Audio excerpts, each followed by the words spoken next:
Assalamualaikum warahmatullahi wabarakatuh, teman-teman mata kuliah Estetika Dasar 205 dengan dosen pengampu Ibu Rati Ayu Pratiwi Nindya, SPD, MPD, dan Bapak Dr. Tianto, MA. Pada kesempatan kali ini kita akan menjalankan virtual tour dengan konsep estetika Islam, yaitu Masjid Istiqlal.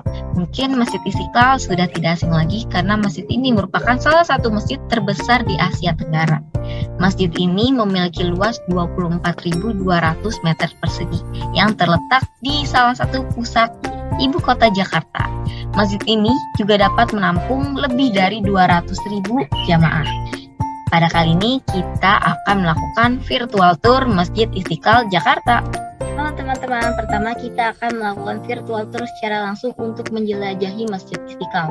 Rancangan arsitektur Masjid Istiqlal mengandung angka dan ukuran yang memiliki makna dan perlambangan tertentu.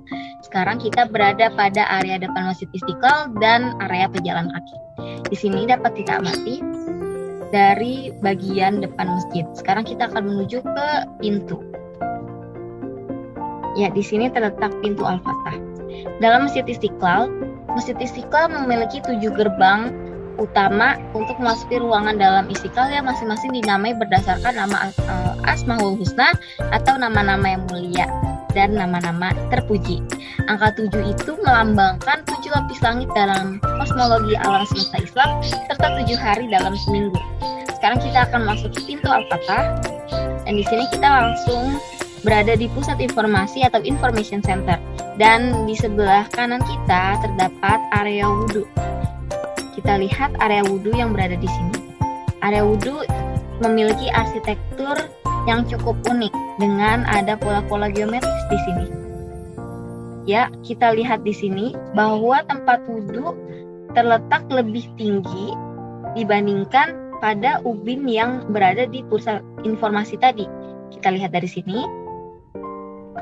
Kita lihat di sini lantainya lebih tinggi dibandingkan ubin yang berada di pusat informasi. Ya, sekarang kita akan menuju tangga masjid. Kita akan masuk dari tangga sini ya. Oke.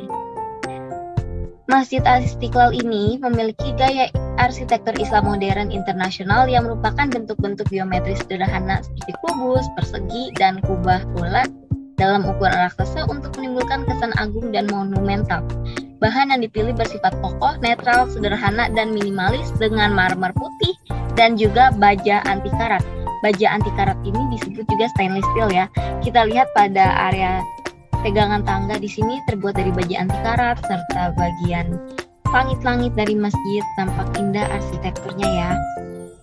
Baik.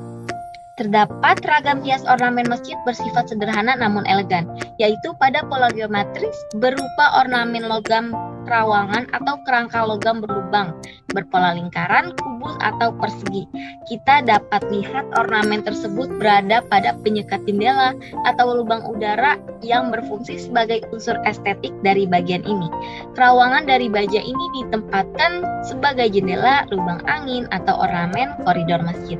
Kita lihat di Masjid Istiqlal ini banyak sekali motif-motif ornamen atau pola-pola geometris di penghubung jalan ya teman-teman. Sekarang kita akan menuju atas. Oke teman-teman, sekarang kita akan melanjutkan perjalanan kita. Beberapa bahan yang digunakan terbuat dari baja anti karat seperti pada pagar plafon, tepi balkon, langit-langit masjid, dan juga bagian dalam kubah masjid serta 12 pilar utama yang penyangga kubah. Kita akan bergerak menuju ruangan utama masjid, yaitu tempat jamaah di mana sholat dan juga imam berada. Kita akan pergi ke dalam masjid. Nah, ini dia tiang penyangga kubah masjid yang berjumlah 12. Kalian tahu nggak sih 12 itu maknai apa? Jadi 12 tiang penyangga masjid ini melambangkan hari kelahiran Nabi Muhammad SAW yang jatuh pada tanggal 12 Rabiul Awal. Makanya ini dia alasan mengapa tiang Masjid Istiqlal berjumlah 12 atau tiang kubah.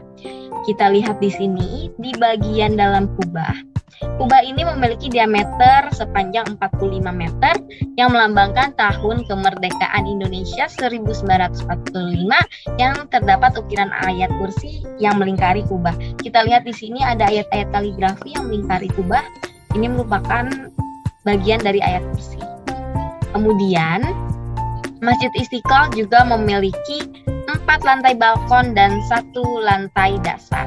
Kelima lantai ini melambangkan 5 rukun Islam dan jumlah sholat wajib dalam sehari serta jumlah sila dalam ideologi Indonesia, yaitu Pancasila. Baru saja kita telah mengelilingi bagian utama dari Masjid Istiqlal. Sekarang kita akan menuju ke bagian teras masjid yang terletak di outdoor atau di luar ruangan. Kita akan menuju jalan sini, kemudian kita akan berbelok ke arah sini. Ya, di sebelah sini terdapat teras. Oke, teras ini berfungsi sebagai penampung jemaah pada saat sholat Idul Fitri maupun sholat Idul Adha.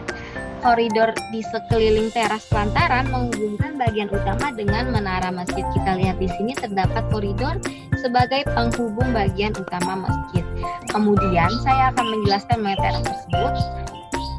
Teras ini seluas 29.800 meter persegi yang berupa pelantaran berlapis tegel keramik berwarna merah bata yang disusun sesuai saf sholat yang terletak di sisi belakang gedung utama. Struktur bagian gedung utama dihubungkan dengan emper dan koridor yang mengelilingi pelantaran terbuka yang luas. Kemudian, struktur dari Masjid Istiqlal ini tidak seperti masjid dalam arsitektur Islam Arab, Persia, Turki, dan India yang memiliki banyak menara Istiqlal. Sedangkan kalau Masjid Istiqlal hanya memiliki 1 buah menara saja. Hal tersebut melambangkan keesaan Allah. Kemudian, struktur menara ini berlapis marmer berukuran 6.666 cm yang melambangkan jumlah ayat dari Al-Quran, yaitu 6.666. Kemudian ditambah juga kemuncak yang memahkotai menara terbuat dari kerangka baja setinggi 30 meter yang melambangkan 30 juz dalam Al-Quran. Kemudian di masjid ini juga terdapat beduk raksasa yang terbuat dari sebatang kayu meranti merah asal Pulau Kalimantan. Baik, kita akan ke arah beduk dan saya akan menjelaskan bahwa beduk ini berusia 300 tahun. Wah, cukup lama ya teman-teman usia beduk ini. Baik. Selain sebagai tempat ibadah, Masjid Istiqlal juga merupakan objek wisata religi, pusat pendidikan, dan pusat aktivitas syiar Islam. Arsitektur Indonesia tampak pada bangunan yang bersifat terbuka dengan memungkinkan sirkulasi udara alami sesuai dengan iklim tropis serta letak masjid yang berdekatan dengan bangunan pusat pemerintahan. Kemudian, pada bagian dalam kubah masjid yang berhiaskan kaligrafi merupakan hasil adopsi arsitektur Timur Tengah. Masjid ini juga dipengaruhi gaya arsitektur barat sebagaimana terlihat dari bentuk tiang dan dinding yang kokoh.